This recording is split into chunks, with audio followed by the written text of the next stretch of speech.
Well, happy Friday and welcome to another Wine Steward video. We usually do these things on Thursdays. I'm a little late in the game, but we've had a lot of events this week. There have been some things going on up on the mezzanine and elsewhere that represent the Wine Steward and all the wonderful things that we try to provide. And we've been providing a lot this week. So here we are on a Friday instead of a Thursday, telling you about some new arrivals, what's going on at the wine bar, upcoming events, and so on. So let's get right to it and describe this. This beautiful piece of cheese actually has a whole wheel of it, and then this is a hunk of it that, like the consumer size, you could buy the whole thing if you'd like. This is Pecorino from Tuscany, Italy. And what makes it very, very special, it is delicately infused with real, not artificial, pear. So it has a very delicate pear flavoring. And I used to be a produce manager, and if I was to think about what fruits on my in my produce section had louder, more potent smells and flavors compared to the more delicately flavored things, I would have put pears and apples on the delicate side compared to like a nectarine, or a pineapple, of course, would be an extrovert of fruit. And but pear, delicate, right? And that is actually how it is applied to this cheese. It's not overly fruity. Maybe you detect the pear. If you don't know the pear's in there, maybe you don't even taste it. But it's very beautiful Pecorino. And I love, besides that nuance of flavor, the texture is remarkable. It's a fairly aged Pecorino. So a lot of the water has escaped and you have a drier, more crumbly texture going on here. That might not sound attractive, but I think it's wonderful on the palate. It's got an almost dusty or chalky kind of texture to it. Goes wonderfully with anything wine. So come on in and try this new. Actually, we've carried it once before, but it's back. Don has a way of rotating cheeses through here.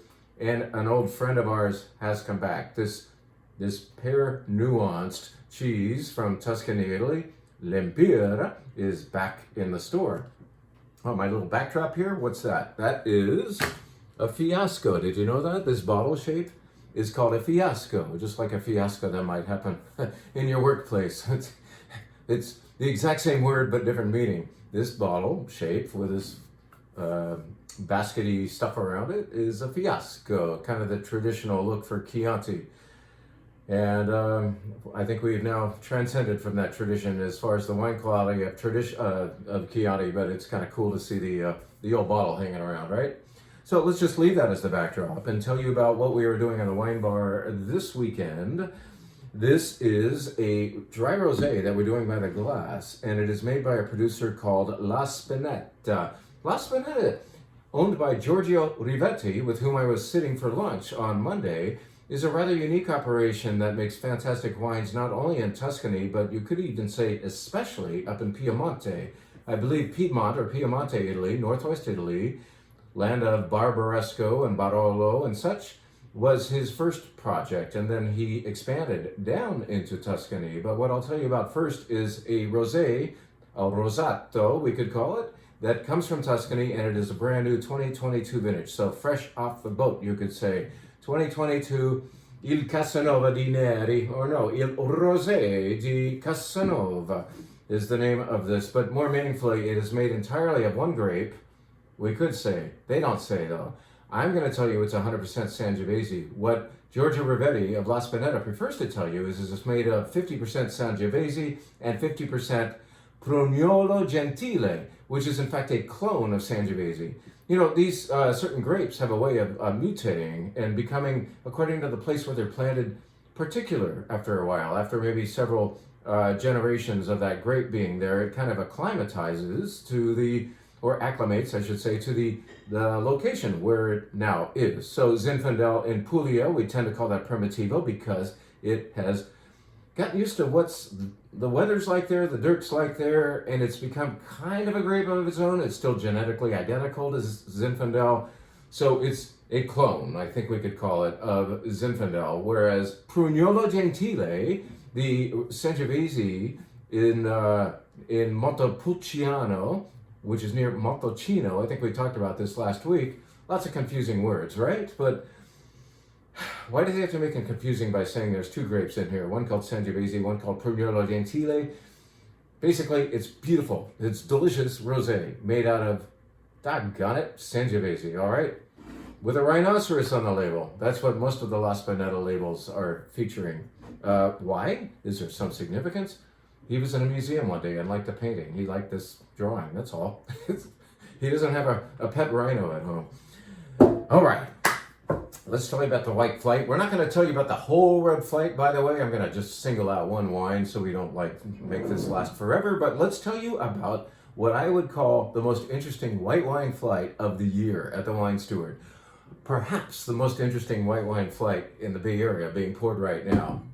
No, it's not freaky, it's not weird, but we are going to go with grape varieties that you may have heard of, may not have heard of, that are all valid and delicious. This is fun as hell for me. I can't wait to start. In the meantime, I'm going to clear my throat with some red wine. Maybe we'll tell you about that one next week. This takes us down to Paso Robles. People often ask me, do I go to Paso Robles much? Do we carry a lot of wines from Paso Robles? And I'll just now call it the American way, Paso Robles, right? A lot of you are going down there. It's a really cool place to visit. Fun, growing all the time. Lots of tasting rooms. Every time you go back, there's another new tasting room. I'm not always big on the warm weather wines that are produced there. They can be a little too big for my sensitivities. But there are certain wineries that do nail it for me. Tablas Creek would be one. Adelaida is certainly another. And nearly everything Adelaida makes, I like.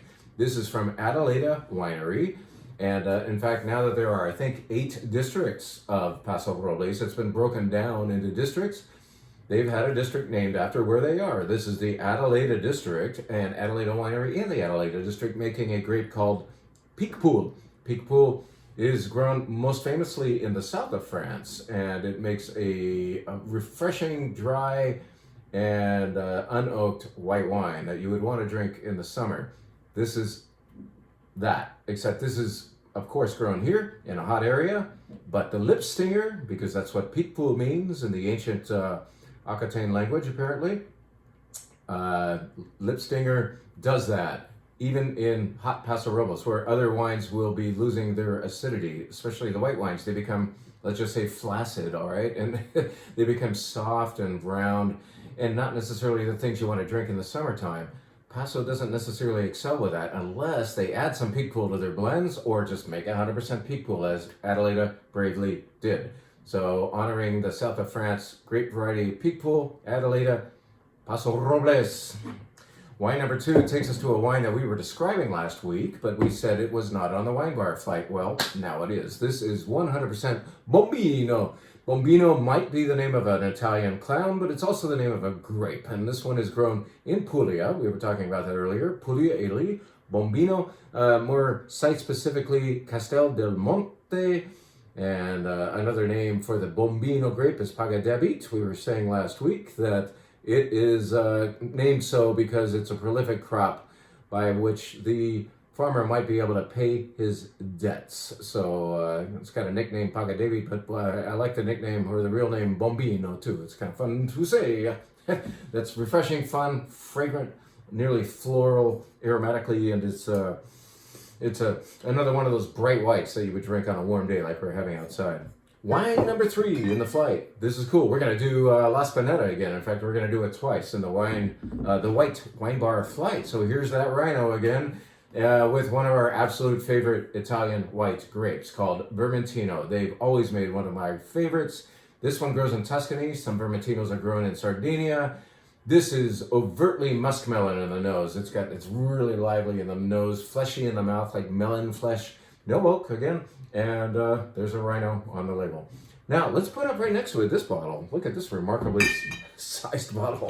It's not like I'm putting one in front of the other, really. I mean, they're right next to each other, and look at that massive thing. Well, that's a white wine made entirely of a grape that you may never have heard of, but you need to know about it, because when Giorgio Rivetti was serving us lunch on Monday, he said, in his humble opinion, and I think he's allowed, as an Italian who makes wine in Italy, to have an opinion, Italy does not have great white wine grapes very often. There's a whole bunch of them. We know all about them. Like, gosh, there's hundreds and hundreds of white grapes grown in Italy, right? And we could name a few, and we won't do that right now. But he would say that there are only a few truly great white grapes in Italy. And he believes there's a great future for this one called Timorasso. Timorasso is grown really in one particular area, southeastern, I believe, Piemonte, Italy. So near where the Barolo is made, but this is Timorasso grown in its own little area called Colli Tortonesi, and he's one of a few people who are banding together to resurrect this grape called Timorasso, because they all who are making it feel like this can age.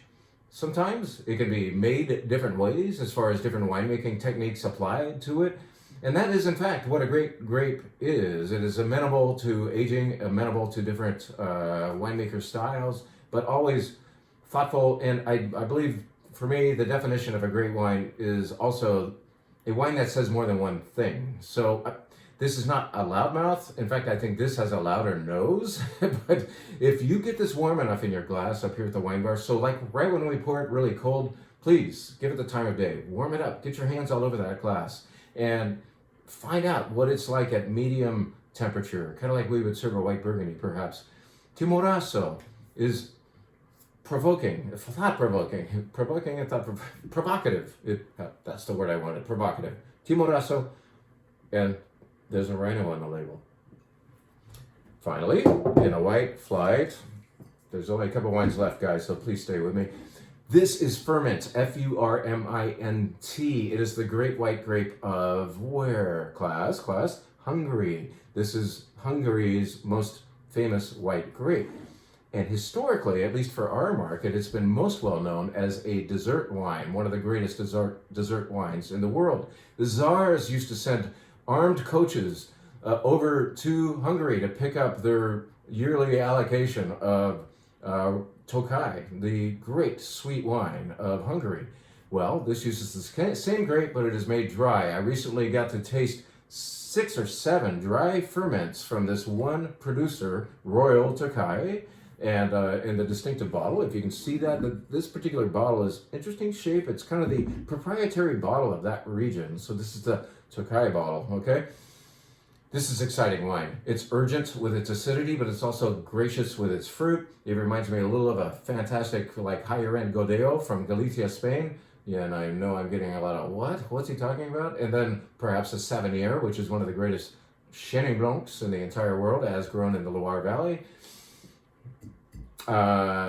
This sat, we showed it in a class a few nights ago, and there was a little bit left, maybe 2 inches of it, in a bottle.